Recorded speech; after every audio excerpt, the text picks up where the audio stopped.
दोस्तों, जब बात अंबेडकर और गांधी की होती है तो बहुत सारे मुद्दों पर लंबी बातचीत होती रहती है। आज के इस वीडियो में हम जानेंगे कि बाबा साहब अंबेडकर गांधी को महात्मा क्यों नहीं कहते थे। तो चलिए शुरुआत करते हैं। अंबेडकर ने कहा था कि निचली जातियों ने जो कुछ सहा है उसका बहुत कम प्रतिशत भी गांधी को मालूम नहीं है। ऐसे में गांधी दलितों की बात कैसे कर सकते हैं। इस पर गांधी ने कहा था कि दलित लोगों के लिए अगर काम करने का आधार उस जाति में जन्म लेना है तो मैं चाहूंगा कि मेरा अगला जन्म दलित के घर में हो। 1955 में डॉक्टर अंबेडकर ने बीबीसी को दिए इंटरव्यू में अपने और गांधी के संबंधों के बारे में लंबी बात की थी। डॉक्टर अंबेडकर ने कहा था, जब गांधी जेल में थे तब मैंने उनसे मुलाकात की थी, लेकिन मैं हमेशा कहता रहा हूँ कि तब मैं एक प्रतिद्वंदी की हैसियत से गांधी से मिला था। मुझे लगता है कि मैं गांधी को अन्य लोगों की तुलना में बेहतर जानता हूँ। आमतौर पर भक्तों के रूप में उनके पास जाने पर कुछ नहीं दिखता। उस वक्त दिखता है केवल बाहरी आवरण जो उन्होंने महात्मा के रूप में ओढ़ रखा था।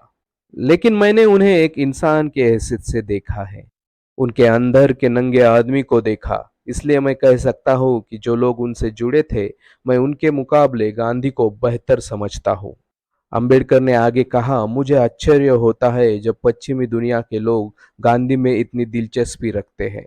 गांधी भारत के इतिहास में एक प्रकरण था, वो कभी एक युग निर्माता नहीं थे। गांधी पहले से ही इस देश के लोगों के दिमाग से गायब हो चुके हैं। उनकी याद इसी कारण आती है कि कांग्रेस पार्टी उनके जन्मदिन या उनके जीवन से जुड़े किसी अन्य दिन सालाना छुट्टी देती है।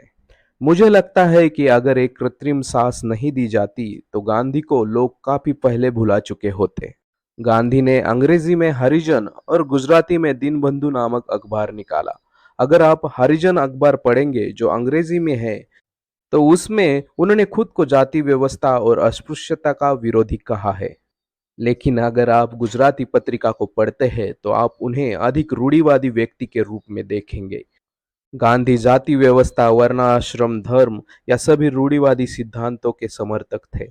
पश्चिम के लोग बस अंग्रेजी अखबार पढ़ते हैं जिसमें गांधी की इमेज उन्हें लोकतंत्र में विश्वास रखने वाले और पश्चिमी लोगों की नज़र में बने रहने के लिए वो लोकतांत्रिक आदर्शों की वकालत करते दिखाई देते हैं।